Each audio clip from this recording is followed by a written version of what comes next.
What's up guys, and welcome back to the channel. It's been a while since I've uploaded. I've honestly been super inconsistent, and the main reason is that car over there. The swap on this car is pretty expensive, so that's where all of my car money has been going recently. Parts are coming in, so my hope is that I'm gonna have everything for this car by the end of December.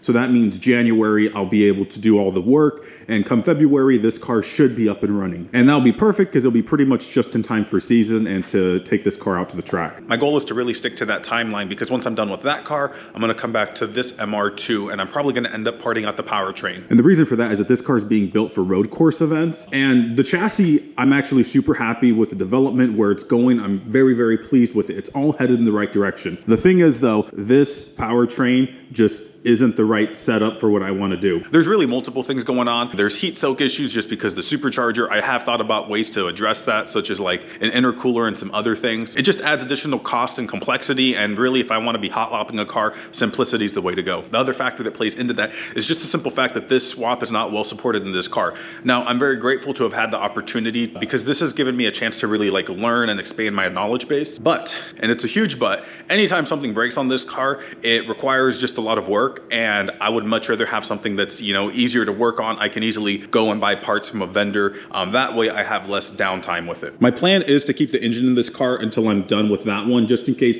there's any hiccups or that gets delayed for some reason. That way I at least have a car that like I can autocross with. But I will say, if someone out there is interested in this and has some money, I would be willing to pull this out earlier. Anyways, we're gonna head off to the event. The car is ready to go. And really the whole point of the day is just gonna be enjoying it one last time because I do love the supercharger noise. I think it was super cool. This is gonna be the end of this chapter as I move on to the next one. I have to say, one of my favorite things about this car is actually getting in the interior. I think a lot of it has to do with the fact that it always feels like an experience. I mean, between the bucket seat, the harnesses, and just the way the car feels as a whole. And then there's always the startup. It's pretty loud.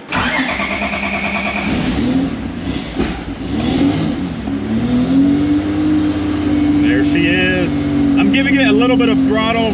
It's a really cold morning. On cold mornings like today, the cold start can be a little bit rough, but she did pretty good. It's probably because I made sure to charge the battery. That's usually the biggest issue I run into because the car doesn't get driven a lot. Even though it's pretty foggy and cold out there, my plan is just a street driver. Again, just so I can get to enjoy it a little bit more, because it's always a really visceral experience between being strapped into the seat, but then also like the vibrations, the smells, the sounds, everything that this car makes. It's a blast. Pulling the car outside now. Gonna close up the shop, and then we're off. The car is kind of loud even at idle, so I'm certain that my neighbors probably don't appreciate me the most, but I don't do this every day. I'm gonna close the shop up, head off, so we'll probably just pick this up at the start of my first run unless something notable happens, but I don't think anything will. The car is doing pretty good right now. Quick little update. I did end up making it to the event. It was very uneventful. A little chilly. The heater's not working in the car, but that's a problem for another day. Yeah, at this point the car's ready to go and I just have to go line it up, so we'll pick it up at that first run. All right guys, about to start running. I'm probably only gonna show you guys one run, and the reason for that is it can get honestly really repetitive, so I'll probably end up showing you guys my fastest run. I do want to be honest though, I always make mistakes, hit cones, etc. So if you want to see that, let me know. I'm happy to post the raw running footage if you'd like to. Other thing to note is that you'll see that I have a little GPS there, just to get my speed. I have Track Addict and I can check info on the logs, but this is just going to be a quick, easy way for me to see, hey, am I faster through this corner, am I not? So kind of gauge my my speed and whatnot.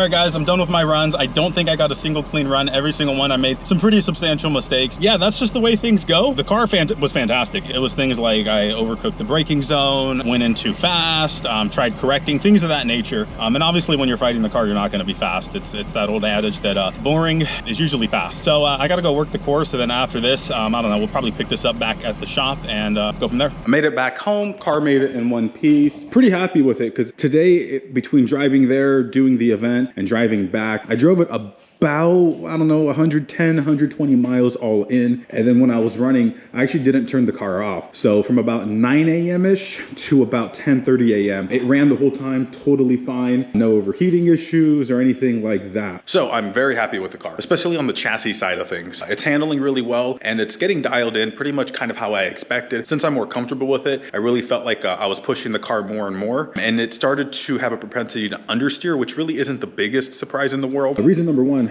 I'm running a 255 in the back, a 215 in the front. So when you have that type of stagger, you can imagine that you're gonna understeer. The other thing that comes to mind potentially is the wing. Now, I remember in a previous video, someone mentioned to me that with the T-tops off, the wing's not going to be really doing much. And then someone else said, no, it still will do stuff. Just what I felt on a personal level is that I do have more rear end grip with that wing, but I am really curious if it's just like maybe because the wing's there, I feel like I have more grip, or if it's actually making a difference. So at a future event, I didn't do it today just because I didn't think about it, but at a future event, what I want to do is actually bring the T-tops with me, and I'll do a few runs with the T-tops and a few runs without, because I'd really actually like to see that, because I can actually see both arguments, especially when you look at like the wing and how it lines up and everything like that. Obviously, it's not that simple because aerodynamics is like black magic. That's something I'm going to check out in the future. Anyways, getting back on track, the car does have the wing on the back, and you know, when it comes to aero, you always want to balance everything out. Don't have anything on the front. I mean, yes, there is the hood vent, but I doubt at the speeds that I'm doing, it's really making much of a difference. The point is there's a few different things that are going to be contributing to the understeer, because that's not even taking into account how the rear end set up and how I don't run a rear sway bar as well. So there's a few different things there. Earlier in the video, I do mention that I was only going to show one run just to avoid being super repetitive, but do also want to give just a quick recap of all the runs. So essentially, run number one was just a sight lap. Go out there, kind of figure out how it looks and feels at speed. Nothing big there. Run number two, I did end up picking that up a little bit because I started feeling comfortable. Run three is where I really started feeling comfortable, but that's when I started making mistakes.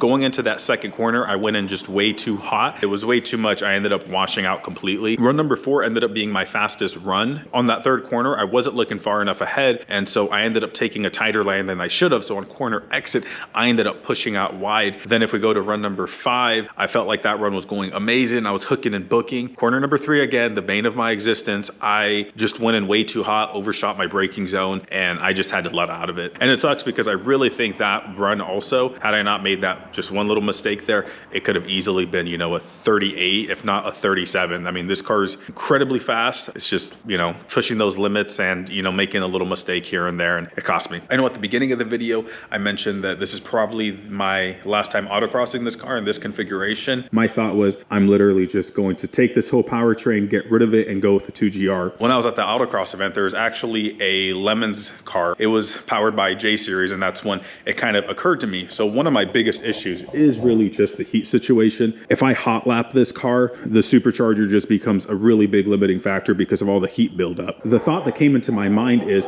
what about if I just got rid of the supercharger as a whole? It wouldn't really be that hard because this supercharger just bolted on with a adapter plate. Top of the intake manifold actually unscrews, so I can put the top back on, get rid of the supercharger, get rid of the adapter plate, and then the throttle body would just bolt right here, which is where it initially bolted in like a OEM application. And then I would just need to make a little adapter fitting for the sensor. And this car does have an aftermarket ECU, so then at that point, it would just be a little bit of wiring, and it would also require getting the car retuned. I do have the OEM ECU for this, but if I have the aftermarket ECU, it makes sense just to stick with that because I can tune it, also data log and things of that nature. So that is something that I would consider, because if I got rid of the supercharger, ran it NA, I'm not gonna make as much power, but, and this is the huge but, I do feel like I could comfortably go hot lap this car, and I'm not really going to be worried about the heat as much. I would still have the issue of just lack of support for this swap in this chassis. Like, there are J series parts out there, but again, I can't just go out to anyone and buy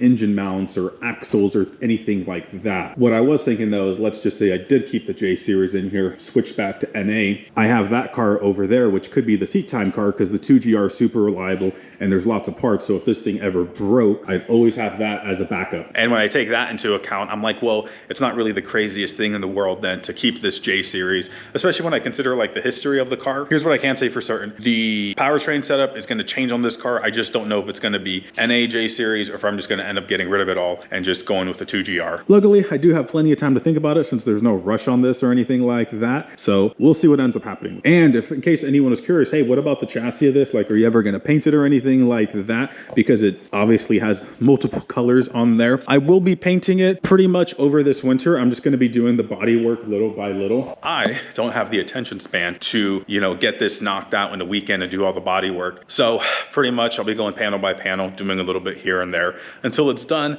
And then once the whole chassis is ready, I'll spray it myself, which will be a fun thing because I've never painted a car. That's all I got for this video. Thanks for watching, guys, and I'll see you in the next one.